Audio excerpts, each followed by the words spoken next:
In the war's bitter aftermath, the Israeli people would demand Golda Meir's resignation. Moshe Dayan, too, would leave office. They were used to win easily everything, to get easily everything. So they got used to that.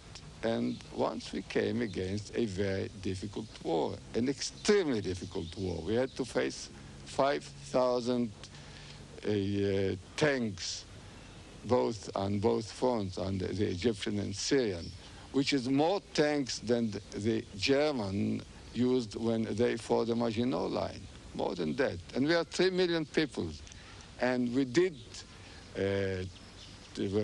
were taken by surprise. And our army was not mobilized. And still we managed. And we crossed the canal, and we got close to Cairo. And since then, I think that was the turning point with the spirit of the Israelis. Stung by criticism of his part of the war, Moshe Dayan, at 58, would focus his energies on a formidable new mission.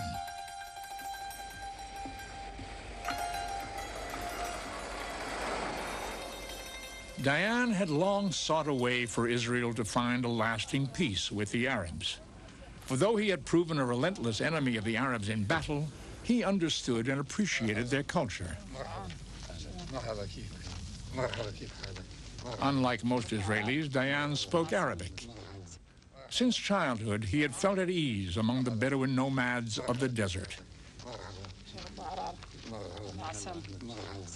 Personally, I liked them.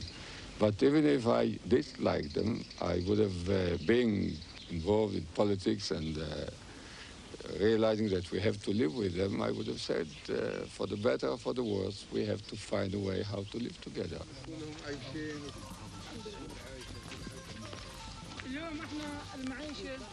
أما فهمتكم شيخ حماد الأحسن واحد في الكل الكنيسة. As comfortable among Bedouin chiefs as he would be on an Israeli kibbutz, Dayan would help guide Israel on the dangerous road to peace.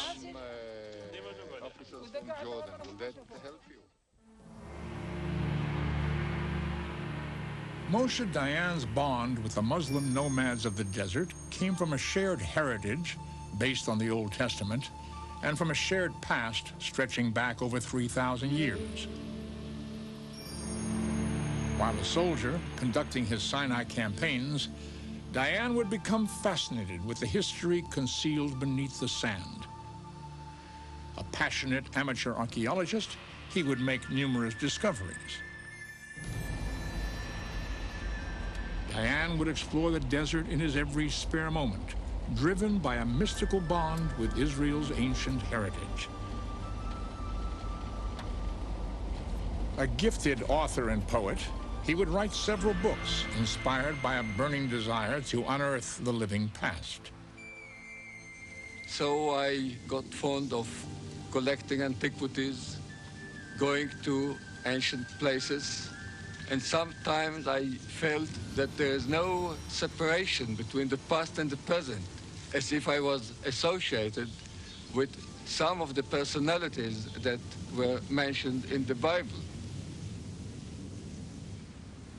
Although digging for artifacts violated Israeli law, Dayan insisted he was preserving precious relics that would otherwise be destroyed.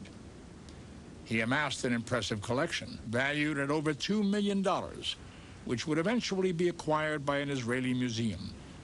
But until then, his discoveries would be preserved at his home near Tel Aviv.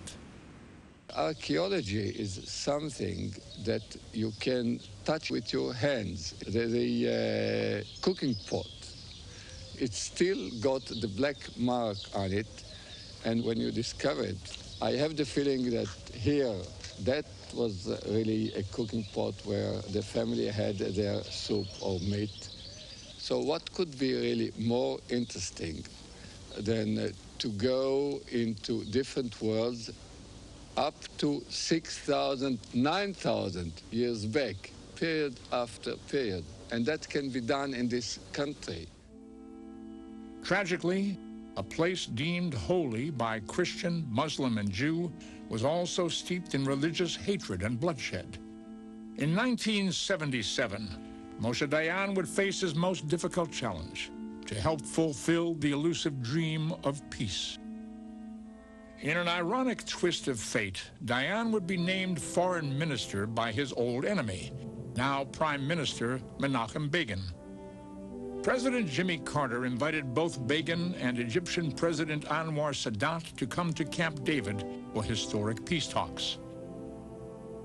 Meeting with Sadat, Dayan was a skilled negotiator who was protective of Israel's interests, but understood the Arabs' point of view. He proved a vital catalyst to helping both sides reach an agreement. At last, a historic breakthrough: the Camp David Accords, making possible the first peace treaty between Israel and an Arab nation. For Moshe Dayan, this peace accord was the fulfillment of his career. Throughout his life, when Moshe Dayan spoke, his nation listened. In his later years, despite an operation for cancer, Moshe Dayan never ceased to speak his mind. And whether Israelis agreed with him or not, they were drawn to the old Dayan magic. For he was not only a legendary military hero, but an eloquent and impassioned orator. המדינות האירופאיות וארצות הברית וקנדה ישנו איזשהו גבול שצריך רישיון לעבור אותו. A strong advocate for Israel's security, Dayan would often visit outposts on the nation's borders. Memories of his victories on the battlefield might fade with time, but Dayan's stamp on the Israeli military would endure. His legacy would live on in the proud spirit of Israel's armed forces.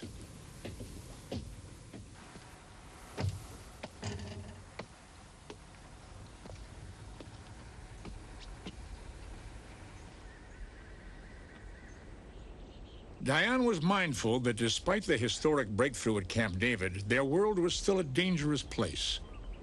It was not yet time to beat their swords into plowshares. The peace process would be slow and arduous. Until Israel could negotiate a lasting peace with all of its Arab neighbors, he believed the only hope for her survival lay in vigilance and a military powerful enough to stop aggression. Moshe Dayan had fought many battles, traveled the world. But in 1979, as his health was failing, he would take a final journey home. It was a voyage across time as well as space, a pilgrimage across Israel to the land of his childhood. Like other warriors before him, David, Joshua, Saul, Moshe Dayan's name would be written in the turbulent history of this land. In his lifetime, he had seen a handful of hardy pioneers swell into a proud modern nation. Perhaps without his military genius, it could not have survived. If Moshe Dayan's dream would be fulfilled, future generations in this land would see less bloodshed than his generation had been forced to endure. At last, he reached the settlement of Nahalal in the valley of Jezreel. His life had traveled full circle back to the place of its beginning.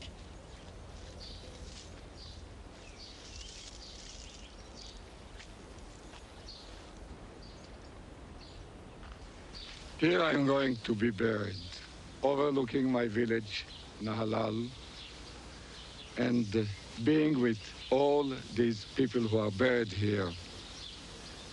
People who really devoted all their life with a very hard work for the country, being farmers. And I'm going to be with them. I don't want any speeches at my funeral. I don't want any decoration, any place to be called after me. To be with these people, this is the highest decoration. I lived my life, and then I die, and I'll be buried here, in this cemetery, in my village cemetery, overlooking the Valley of Israel. What a wonderful place. On October 18, 1981, Moshe Dayan was buried in the place he loved. As he wished, no eulogies were spoken at his funeral, but a nation mourned him, for his legacy lay not in the past, but in a future of hope for the land he helped create. A man of war with the wisdom to make peace.